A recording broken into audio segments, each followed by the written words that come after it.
Okay, તો બાળકો કુદરતી નેટવર્ક ઇસ્યુના કારણે આપણે રેકોર્ડિંગ બંધ કરી ફરી સ્ટાર્ટ કરવી પડી. તો આજનો આપણો ટોપિક છે અર્ધવાહક, અશુદ્ધ. કયો અર્ધવાહક લેવાનો છે? અશુદ્ધ. અશુદ્ધ અર્ધવાહક. તો અશુદ્ધ અર્ધવાહકની જરૂર શું છે? શુદ્ધ અર્ધવાહક એટલું આપણે ભણ્યા અને અશુદ્ધ કેમ જરૂર પડે? તો હું તમને એક લોજિક આપું. અત્યારે થોડા સમય પહેલા સાઉથમાં એક મંદિરમાં લેડીઝની એન્ટ્રી પર બેન હતો અને બહુ મોટો બબાલ થયો. બબાલ એટલે એનું બહુ જ હાઈ લેવલ સુધી ગયું. તો એનું કારણ શું? તો કે ભાઈ સ્ત્રીઓ અશુદ્ધ હોય છે, શુદ્ધ નથી, એવું કહેવામાં આવ્યું. જ્યાંના જે પૂજારી હશે કે ગમે તે રીતના કોઈ આવું કહી દીધું, તો એના પર આ બધો બબાલ સ્ટાર્ટ થયો. તો તમે એમ કહેશો, સર તમે ન્યૂઝ રિપોર્ટિંગ કરવા સવારે 7 વાગે આવ્યા છો? કે ના બેટા, આપણે અશુદ્ધ અર્ધવાહક જ જોવાના છે. એટલે સ્ત્રીઓને અશુદ્ધ કહેવામાં આવી, પરંતુ એ અશુદ્ધ જે કહેનાર છે એ વ્યક્તિઓની સોચ હશે, પરંતુ એમના વગર આ જીવન શક્ય ન ગણાય. આ કે ના, જીવન શક્ય જ નથી, આ સંસાર શક્ય નથી. અને જેના વગર સંસાર શક્ય નથી એને જ અશુદ્ધ કહે છે. આ આપણી કહેવાની અને આપણી વિચારવાની દૃષ્ટિકોણ છે. હાલાકી આને અશુદ્ધ કહે છે, NCERT માં નામ અને રિસર્ચ પ્રમાણે આને અશુદ્ધ કહેવામાં આવ્યું છે, બટ ખરેખર આ અશુદ્ધ નથી. આજની જેટલી પણ ઇલેક્ટ્રોનિક્સ ડિવાઇસીસ છે એમના ચાલવાનું મૂળ કારણ છે અશુદ્ધ અર્ધવાહક. ઓકે, ઇંગ્લિશમાં એને ઇમ્પ્યોર અથવા એક્સ્ટ્રિન્સિક કહેવાય. શું કહેવાય? એક્સ્ટ્રિન્સિક. ઓકે, અશુદ્ધિ નથી. આ નામ અશુદ્ધ છે ભાઈ, પણ અશુદ્ધ ખરેખર નથી. આ બહુ જ યુઝફુલ વસ્તુ છે. હા, આના વગર ઇલેક્ટ્રોનિક્સ વિશ્વ સમજાય જ નહીં. Electronics is impossible. જેમ સ્ત્રીઓ વગરની પૃથ્વીની તમે ચર્ચા કરી શકો, વિચારી પણ ન શકાય. હા કે ના? એ જ રીતના આના વગર ઇલેક્ટ્રોનિક્સ દુનિયાનું વિચાર જ ન કરાય. ઓકે, તો મેં જે આ લિંક સેટ કરી છે એ સાયન્સમાં અને નેચરમાં બંને જગ્યાએ સેટઅપ થાય છે. સમજ્યા કે નહીં સમજ્યા? સાયન્સમાં પણ સેટઅપ થાય છે અને નેચરમાં પણ. મેં હમણાં તમને એક એક્ઝામ્પલ આપ્યું કે મંદિરમાં એવી પાબંદી આપી, પણ એ પાબંદી ખરેખર શું વ્યાજબી હતી અને એ રોકે કોને છે? અને ખબર છે કે કોને રોકી રહ્યા છે? કેમ કે એમના વગર દુનિયા શક્ય જ નથી. સિમિલરલી ઇલેક્ટ્રોનિક્સ દુનિયા અશુદ્ધ અર્ધવાહક વગર શક્ય નથી. તો અશુદ્ધ અર્ધવાહક કઈ રીતના અશુદ્ધ બને છે? તો શુદ્ધ અર્ધવાહકની અંદર અમુક અશુદ્ધિઓ નાખવામાં આવે તો એને શુદ્ધમાંથી અશુદ્ધ કહેવામાં આવે. હાલાકી એ અશુદ્ધ નથી, અગેન એ અશુદ્ધ નથી, પરંતુ એમાં શુદ્ધ અર્ધવાહક હોય એમાં કંઈક બીજા પરમાણુઓ નાખવામાં આવે એટલે અશુદ્ધ બની જાય. તો હું તમને એક સિમ્પલ પ્રશ્ન કરું, શું ચા એ અશુદ્ધ છે? મોરસવાળું ખાંડવાળું દૂધ અશુદ્ધ છે? મીઠા મરચાવાળું શાક અશુદ્ધ છે? મીઠાવાળી રોટલીઓ અશુદ્ધ છે? આ એક બી વસ્તુ અશુદ્ધ નથી. હા, પરંતુ એને અશુદ્ધ કેમ કહેવામાં આવે? કે એનો જે પ્યોર ગુણધર્મ હતો એમાં તમે બહારથી કરી નાખ્યું એટલે અશુદ્ધ કહેવામાં આવે. એટલે મગજમાં એવું ના વિચારતા કે અશુદ્ધ છે. સમજ્યા કે નહીં સમજ્યા? અચ્છા, તો અશુદ્ધ અર્ધવાહક બનાવતી વખતે 3 પોઈન્ટ્સ આપણે ડિસ્કસ કરવા જોઈએ. 3 સિમ્પલ પોઈન્ટ્સ છે, હું ડિસ્કશનમાં લઉં છું. First, doping. લાસ્ટ લેક્ચરમાં બી તમને જોવા મળ્યું હશે. આ વાય ડોપિંગ? ડોપિંગ કોને કહેવાય? શું છે ડોપિંગ? અચ્છા, ડોપિંગ એટલે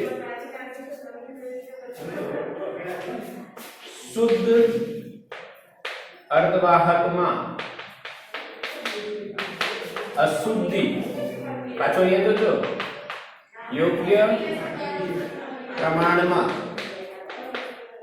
અશુદ્ધિ ઉમેરવાની પ્રક્રિયા.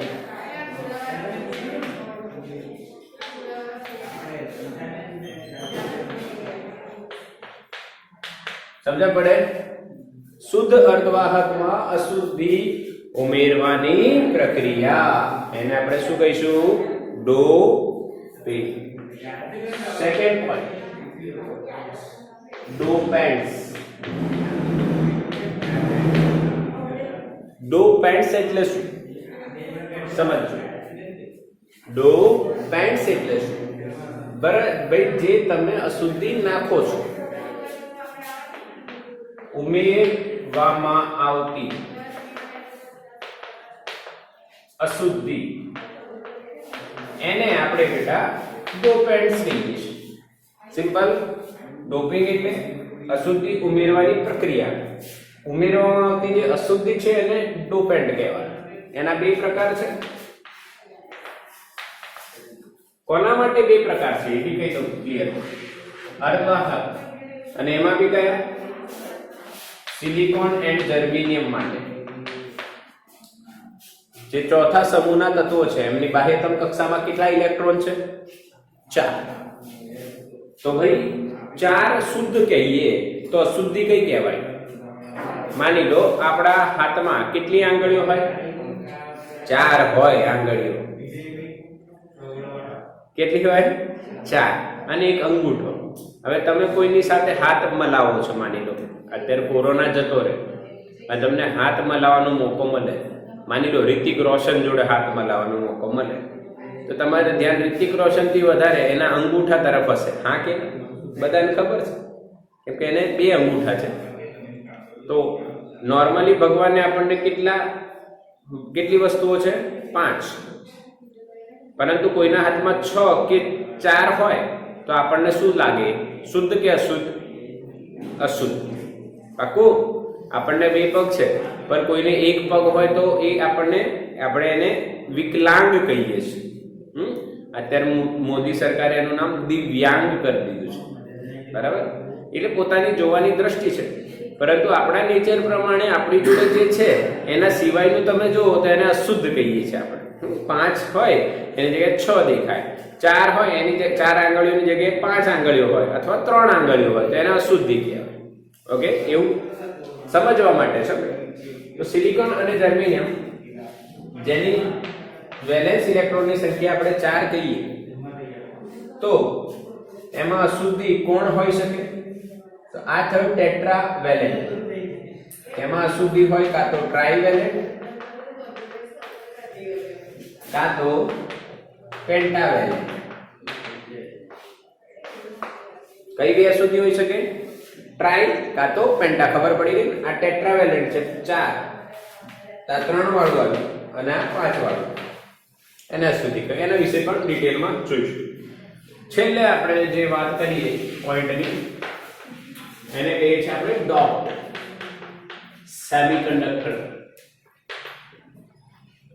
અચ્છા, ડોપ્ડ સેમિકન્ડક્ટર એટલે શું? કે ભાઈ અશુદ્ધિ ઉમેર્યા પછી તૈયાર થતા સેમિકન્ડક્ટરને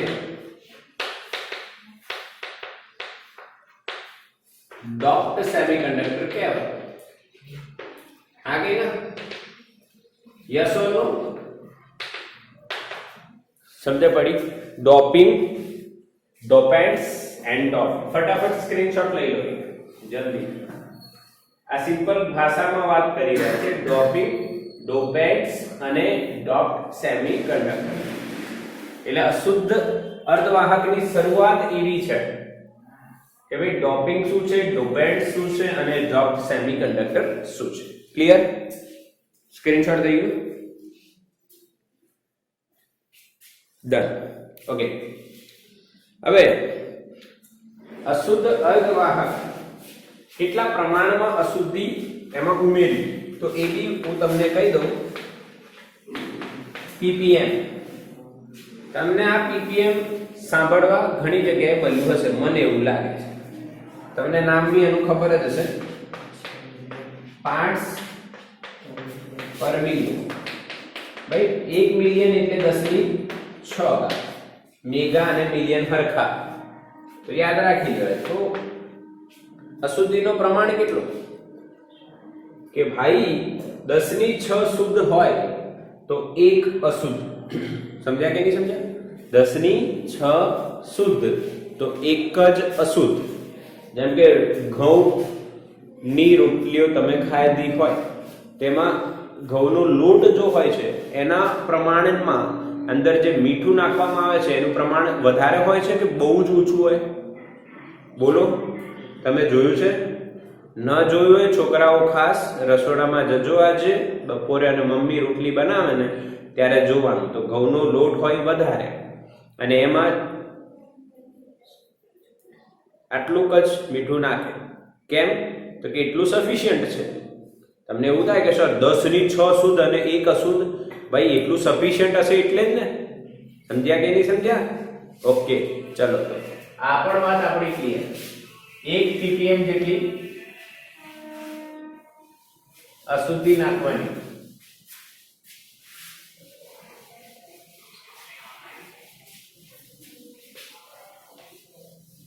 હવે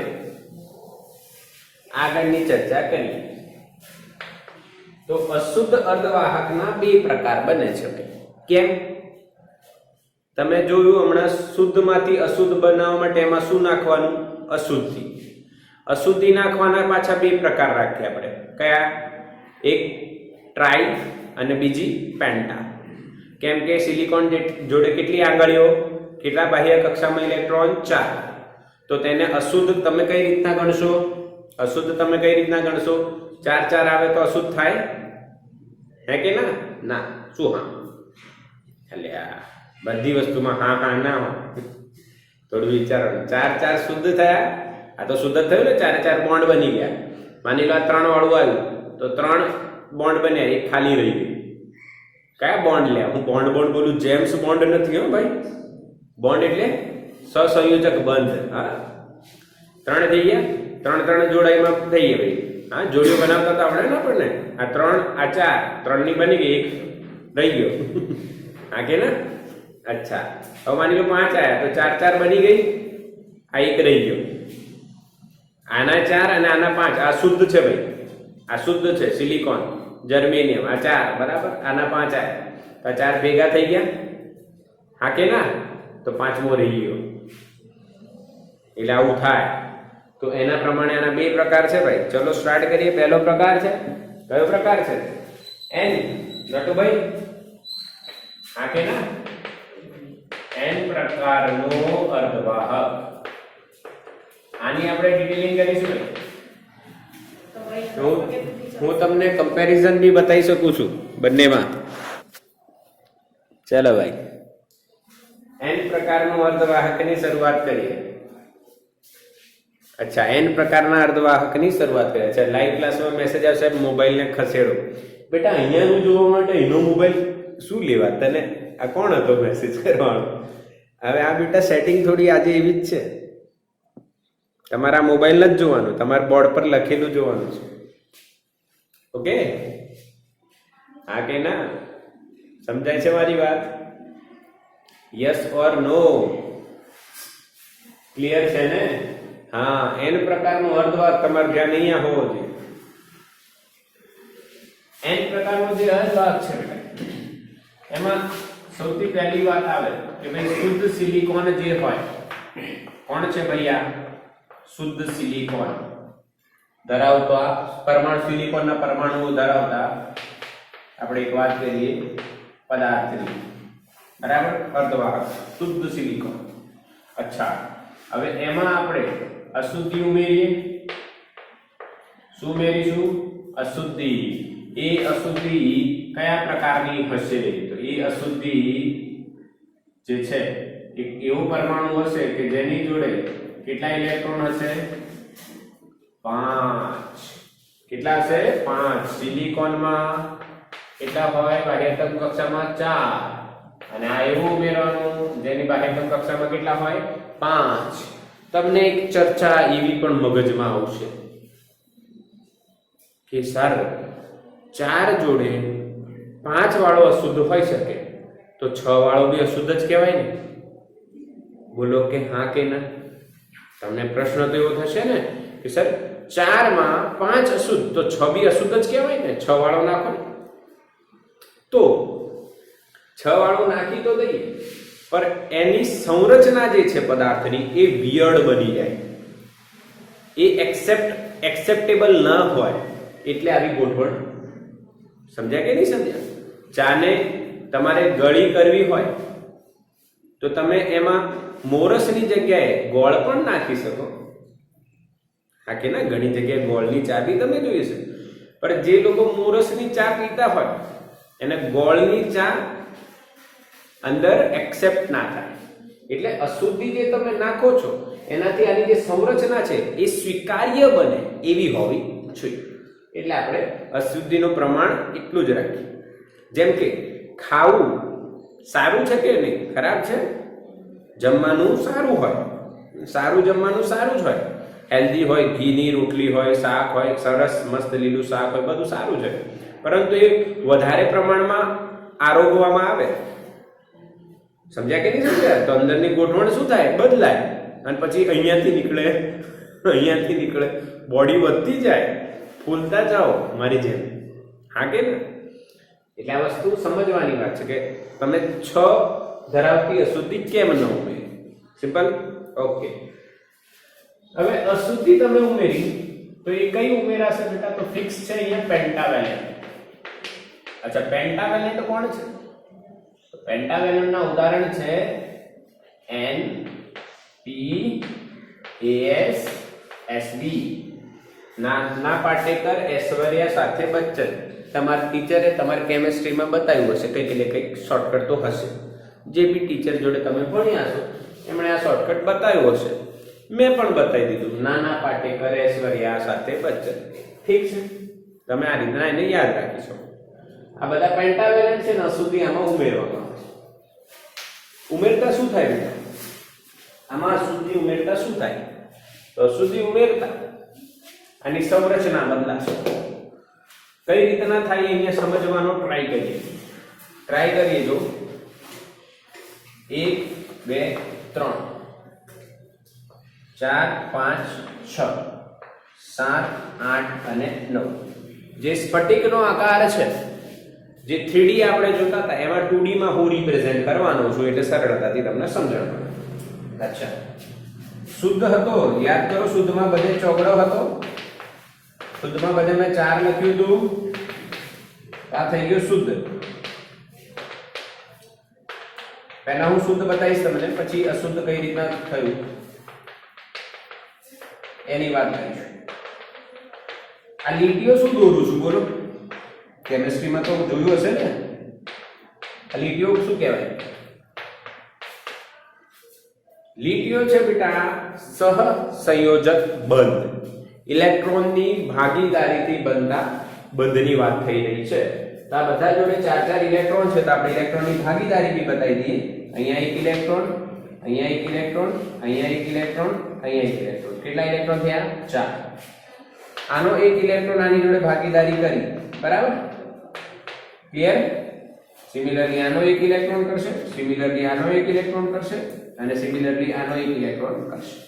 એટલે અહીંયા સહસંયોજક બંધ પૂરા થશે.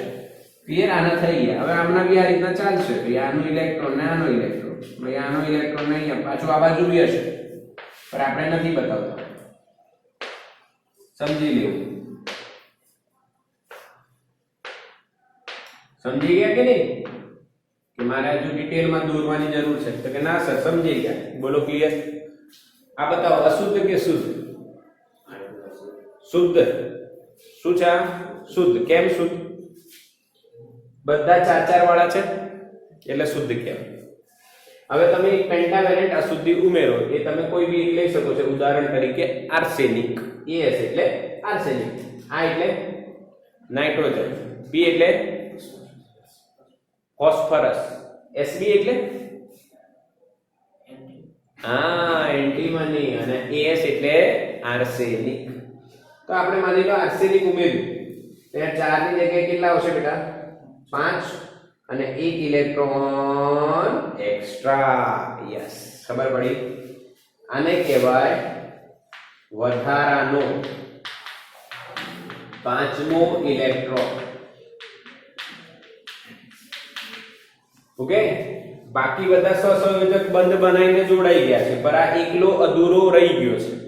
હા, આને પણ આના ન્યુક્લિયસ વડે અંદર ગયા પછી બળ લાગતા હોય જેને રોકી રાખે, પરંતુ એ બળનું પ્રમાણ ઓછું હોય એટલે એને મુક્ત ઇલેક્ટ્રોન પણ આપણે કહી શકીએ છીએ. ક્લિયર? અચ્છા, હવે તમે મને એક વાત કે આ અશુદ્ધિ જ્યારે અંદર આવી ત્યારે એને ઇલેક્ટ્રોન આપ્યો કે મેળવ્યો? આમાં 4 ઇલેક્ટ્રોન હતા, અશુદ્ધિ આવી એની જોડે કેટલા ઇલેક્ટ્રોન હતા? 5. તો 4 બંધ બનાવવામાં વપરાઈ ગયા અને એક એક્સ્ટ્રા એણે અંદર પદાર્થને આપી દીધો. તો આ અશુદ્ધિને કઈ અશુદ્ધિ કહેવાય? ડોનર અશુદ્ધિ. કયા પ્રકારની? ડોનર, જે ડોનેટ કરે છે આઈને, એક ઇલેક્ટ્રોન એક્સ્ટ્રા આપે છે, એટલે આપણે એને ડોનર અશુદ્ધિ અથવા ડોનેટ કરનાર અશુદ્ધિ કહીએ છીએ. કે પેન્ટાવેલેન્ટ એ સિલિકોન અને જર્મેનિયમ માટે ડોનર અશુદ્ધિ કહેવાય. ક્લિયર છે? ઓકે, હવે આને ડોનેટ તો કરી નાખ્યું છે, બરાબર. તો આ વસ્તુમાં આપણે હવે શું લાવવાના છીએ એ સમજો મારે બધા. હવે આ વસ્તુ આપણે ઊર્જા સ્તરો તરફ લઈ જઈશું તો વધારે ક્લિયર થશે. ઊર્જા સ્તરોની વાત કરવી પડશે તો વધારે મજા આવશે. તો ધ્યાન આપવાની વાત છે કે હું પહેલા શુદ્ધ દોરું છું. કયો અર્ધવાહક દોરું છું? શુદ્ધ અર્ધવાહક. પછી અશુદ્ધ દોરીશ. હવે એ દોરવા માટે થોડી નોલેજ તમને હોવી જોઈએ. અહીંયા દેખાય છે? યસ, દેખાય છે. ક્લિયર? હા. તો હું સિલિકોન ની વાત કરું બેટા, જેને 14 નંબર છે, એને 1s2 2s2 2p6 એવું જ આવે ને, 3s2 અને 3p2 આવું લખી શકીએ. આ બાહ્યતમ કક્ષા થઈ. અચ્છા, બાહ્યતમ કક્ષા માટે આપણને કયા બે નંબર દેખાઈ રહ્યા છે? 3s અને 3p. s માં કેટલા ઇલેક્ટ્રોન ગોઠવાઈ શકે? 2. p માં કેટલા ગોઠવાઈ શકે? 5. કેટલા ગોઠવાઈ શકે p માં? 6. એટલે ટોટલ આ થર્ડ ઓર્બિટમાં કેટલા ઇલેક્ટ્રોન ગોઠવાઈ શકે? s માં 2, p માં 6. કેટલા ગોઠવાઈ શકે? 8. સમજ્યા? હા કે ના? કેટલા ઊર્જા સ્તરો હોઈ શકે? ફટાફટ બોલો. 8 હોઈ શકે. તો મારે અહીંયા 8 ઊર્જા સ્તરો દોરવા પડે. 1 2 3 4 5 6 7 અને 8. હવે તમે એમ કહેશો સર કેમ આવા દોર્યા? તો કે ભાઈ અમુક ઊર્જા સ્તરો વચ્ચે થોડી ઊર્જાની ગેપ હોય જેને આપણે Eg કહીએ છીએ. This is called Shakti gap, Eg. બરાબર? અચ્છા, બાહ્યતમ કક્ષામાં કેટલા ઇલેક્ટ્રોન હોઈ શકે? 8. 8 ઇલેક્ટ્રોન હોઈ શકે, પણ 4 જ છે. કેટલા છે? 4 જ છે. જો 3s માં 2 અને 3p માં 2, એટલે 8 ઊર્જા સ્તરો હોઈ શકે. 8 ઊર્જા સ્તરોમાંથી કેટલા ભરેલા છે બોલો? 4 ભરેલા અને બાકીના 4 ખાલી. ઓકે, 4 ભરેલા અને બાકીના 4 ખાલી. ક્લિયર છે? એટલે મેં 4 નીચે દોર્યા, એને મારે ભરી નાખવાના. કોના વડે? શું છે આ બધા ટપકા? શું છે બોલો? શું છે આ? ઇલેક્ટ્રોન્સ ભરી નાખ્યા. હજુ તમે બતાવી શકો છો, ઢગલો ઇલેક્ટ્રોન બતાવી શકો છો. ઓકે, હવે તમે કહેશો સર ઢગલો કેમ? ઉપર તો લખ્યા છે 4 ઇલેક્ટ્રોન છે, તમે ઢગલો બતાવો ને, અહીંયા તમે 8 તો બતાવી દીધા. તો બેટા અહીંયા આપણે પદાર્થની વાત કરી રહ્યા છીએ. આ એક પરમાણુની વાત છે. પદાર્થમાં એક પરમાણુ હોય અને એક આખા પદાર્થમાં એક જ પરમાણુ હોય. કેટલા પરમાણુ હોય? n પરમાણુ. તો અહીંયા કેટલા ઉર્જા સ્તરો થશે 8n કેટલા ભરેલા છે 4n કેટલા ખાલી હશે 4n એટલે આ 4n ઉર્જા સ્તરો થશે અને આ પણ 4n એટલે 4 ઇલેક્ટ્રોન નહીં બતાવવાના 4n બતાવવાના છે એને ગમે તેટલું તમે બતાવી શકો બોલો હા કે ના ઇલેક્ટ્રોન થી ભરેલા બેન્ડને વેલેન્સ બેન્ડ કહેવાય અને એની ઉચ્ચતમ સ્તર જે છે એને EV કહીએ છીએ ખાલી જે બેન્ડ છે એને કંડક્શન બેન્ડ કહેવાય વાહકતા પટ અને એના નિમ્નતમ સ્તરને આપણે EC વડે દર્શાવીએ છીએ EC અને EV વચ્ચેની ગેપને શું કહેવાય શક્તિ ગેપ EG ક્લિયર છે આ કયો અર્ધવાહક દોર્યો બેટા મેં શુદ્ધ કયો દોર્યો આ શુદ્ધ આ કયા તાપમાને મેં દોર્યું T બરાબર 0 હવે ધ્યાન આપવાની વાત છે ધ્યાન આપવાની બધાય વાત છે અહીંયા ધ્યાન આપવાની વાત છે મસ્ત લોજિક આપીશ બેટા બધું અહીંયા સમજાઈ જશે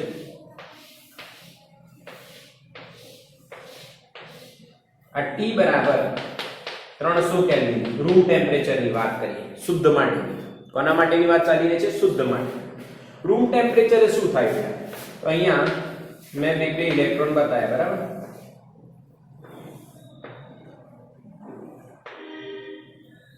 સમજી જજો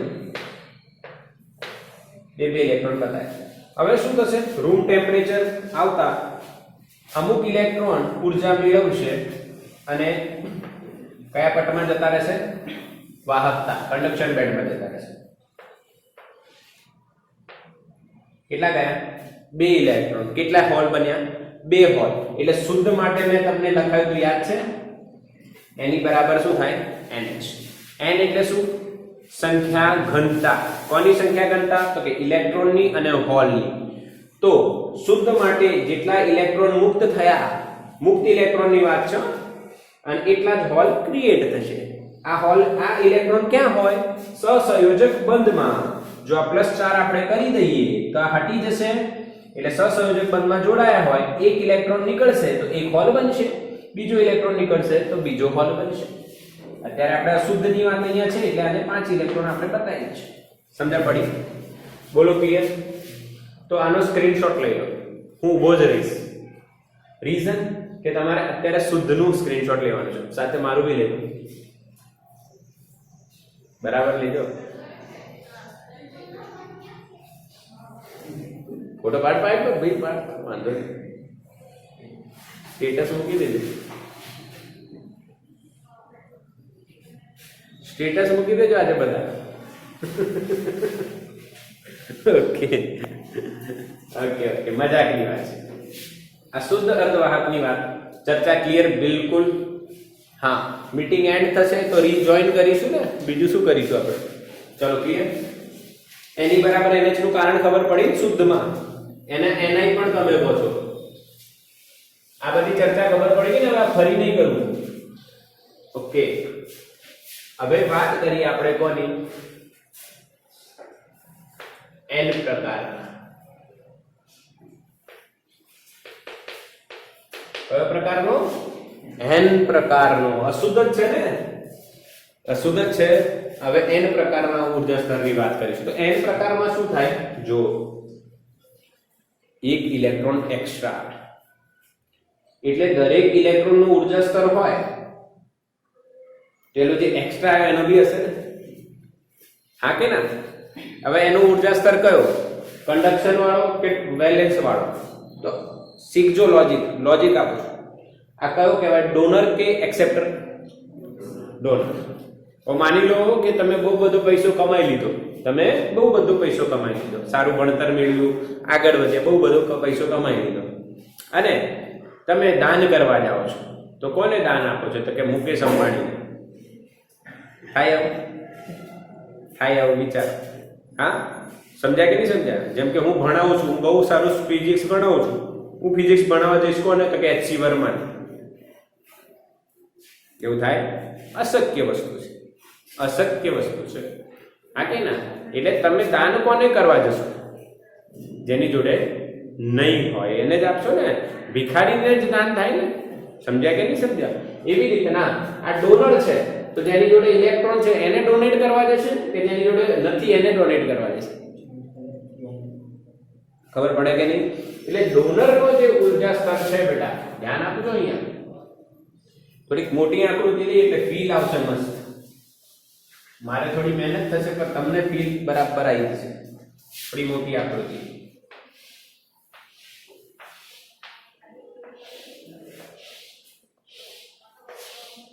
ઓકે, અચ્છા, આ કયું હતું?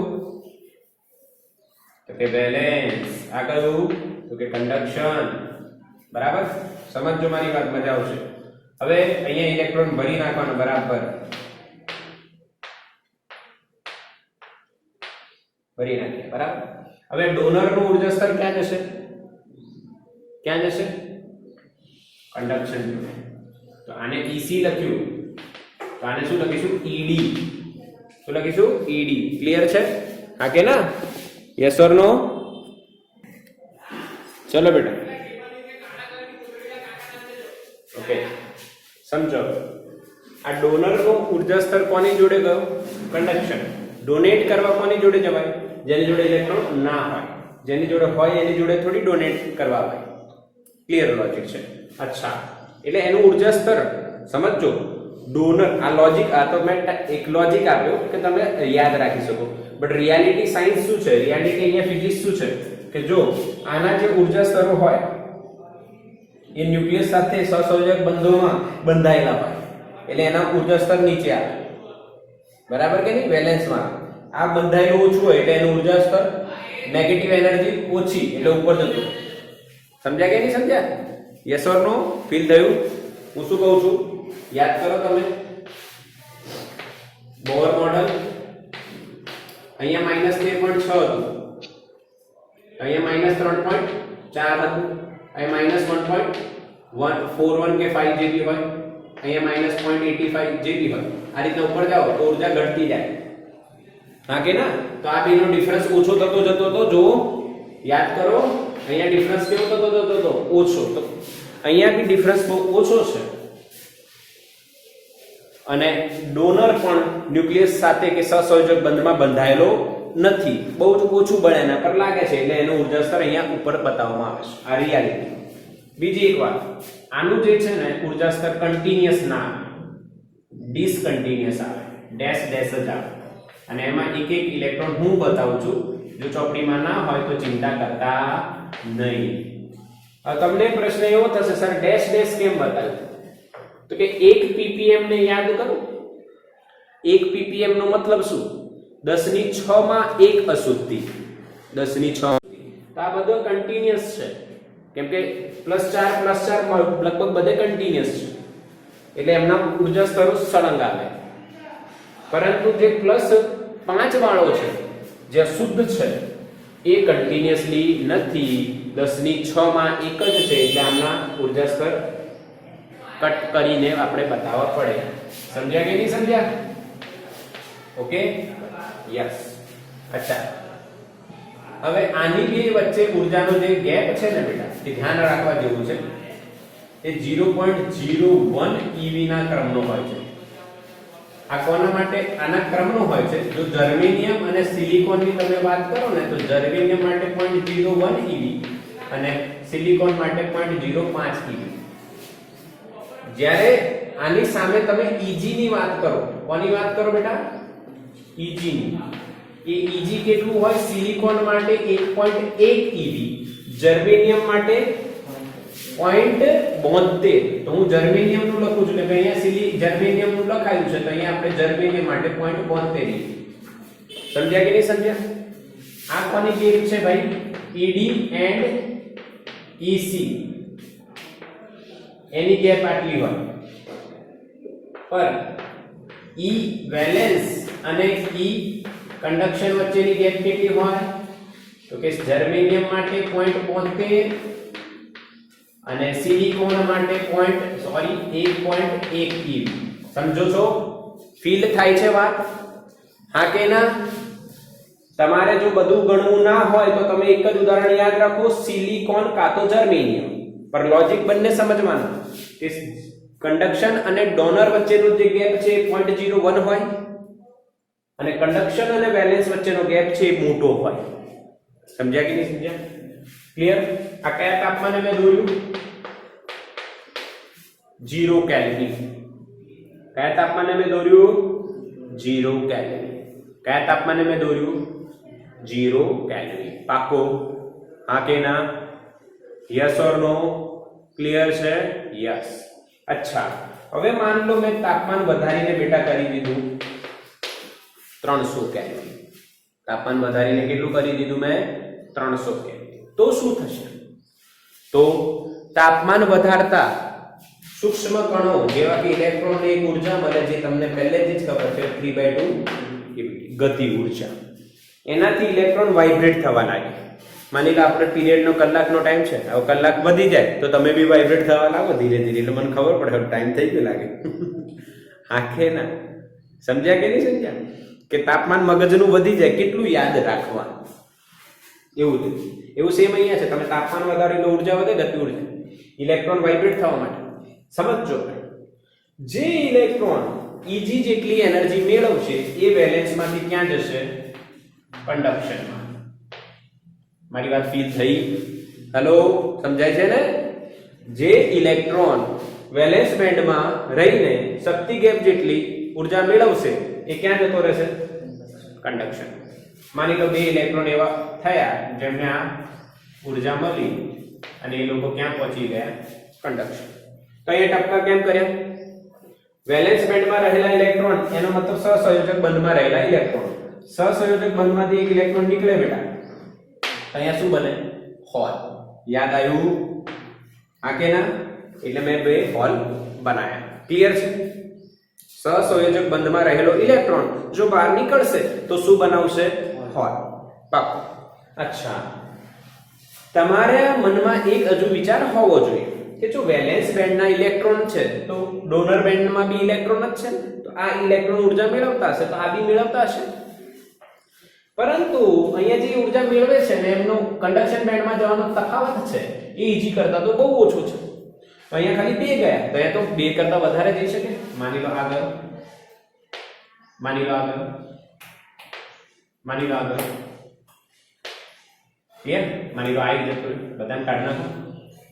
અલગ અલગ ગયા છે પણ મેં અહીંયા ડ્રો થઈ ગયું જે છે ઠીક છે. હવે તમે એવું જોશો સાહેબ તમે અહીંયા હોલ નહીં દોર્યા. કોઈ કહેશે કેમ હોલ નહીં દોર્યા? મેં આમાં ડોનરમાંથી ગયેલા ઇલેક્ટ્રોનના મેં હોલ નહીં દોર્યા, વેલેન્સમાંથી ગયેલા ઇલેક્ટ્રોનના મેં હોલ દોર્યા. કારણ ડોનરનો જે 5મો ઇલેક્ટ્રોન છે એ સહસંયોજક બંધમાં નથી. હોલ ક્યારે બને? જ્યારે સહસંયોજક બંધમાંથી જાય. તો અહીંયા તો જતા જ નથી એટલે હોલ બનવાની કોઈ શક્યતા નથી. બોલો ક્લિયર કે નહીં? કન્સેપ્ટ ક્લિયર કે નહીં?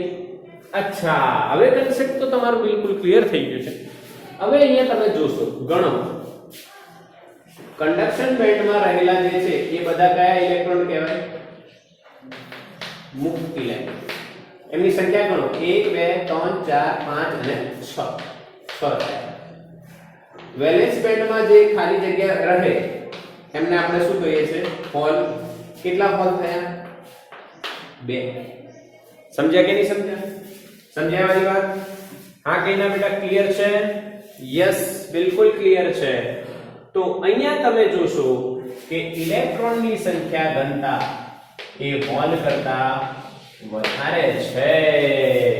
તો એટલે આને કયા પ્રકારનો કહેવાય બેટા? n પ્રકાર.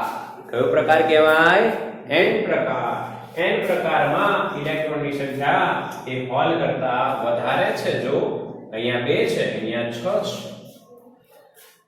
તો હવે તમે એવું બી કહી શકો મેજોરિટી કોણ છે? ઇલેક્ટ્રોન. અને માઇનોરિટી કોણ છે? હોલ. ક્લિયર છે? n પ્રકારમાં મેજોરિટી ઇલેક્ટ્રોન હોય અને માઇનોરિટી હોલ હોય છે. ખબર પડી? હા કે ના? સિમ્પલ બધાને? જો આ વિડિયો તમને મળવાનો છે ફરી. હવે p પ્રકાર ચલાવવામાં મને વાર ન લાગે. બોલો હા કે ના? આમાં ખાલી ચેન્જ 3 કરી દેવાનું છે. જે ડોનર છે એની જગ્યાએ એક્સેપ્ટર આવી જશે. કન્સેપ્ટ એનો એ જ રહેશે, બિલકુલ સેમ, જે આપણે નેક્સ્ટ લેક્ચરમાં ભણાઈ શકીશું. હાલ આપણી જોડે સમય નથી, પરંતુ શું તમને આ કન્સેપ્ટ બિલકુલ ક્લિયર થયો? એ ખાસ વિચાર. ન કન્સેપ્ટ ક્લિયર થયો હોય તો એ પોઈન્ટને અત્યારે નોટ ડાઉન કરી લો, લાઈવ લેક્ચર છે. કોઈ પાર્ટ તમારો રહી ગયો હોય તો વિડીયોનો વેઇટ કરો અને વિડીયોની નોટિફિકેશન ઓન કરેલી હશે એટલે તમને ખબર પડી જશે કે વિડીયો અપલોડ થયો કે નહીં. એના માટે YouTube ઓન કરીને જોવાની જરૂર નથી, તમારી જોડે નોટિફિકેશન આવી જાય. એટલે ખાસ નોંધ કરવાની વાત છે અને તૈયાર કરવાની વાત છે.